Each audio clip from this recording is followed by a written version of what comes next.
Sa wakas ay nagsalita na rin si Boy Tapang kung paano nagsimula ang kanilang love story ni Cherry White.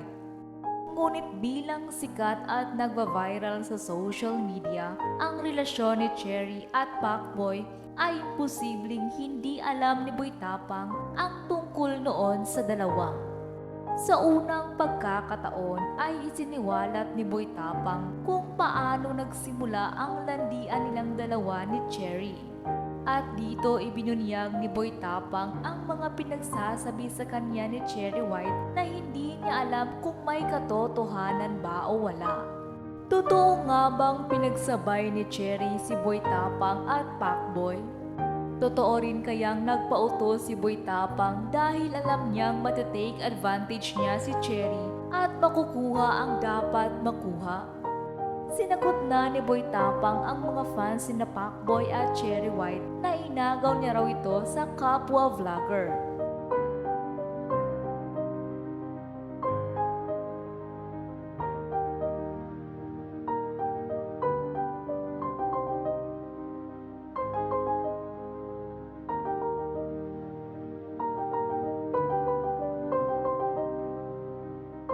Bago raw sila maging jowa ay nasa Maynila pa lang daw si Cherry White ay nakakapag-usap na sila palagi.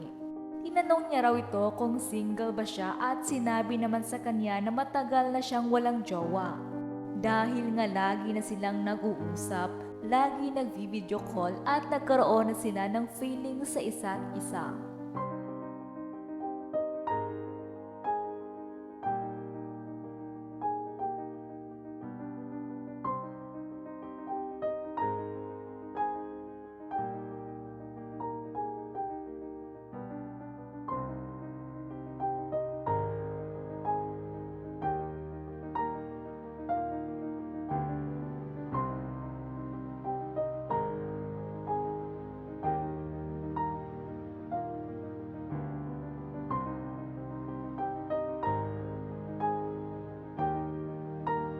At kahit hindi raw siya gwapo ay may prinsipyo siya na kapag nilawayan na raw ng iba ay ayaw na rin niyang lawayan.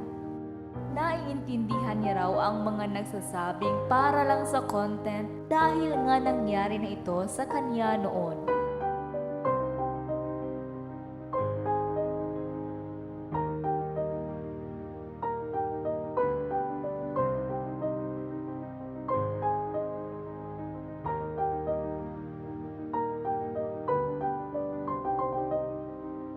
Paano raw nasabing content kung ang ibang vlogger daw ang nag-upload ng halikan nila ni Cherry White noong birthday niya?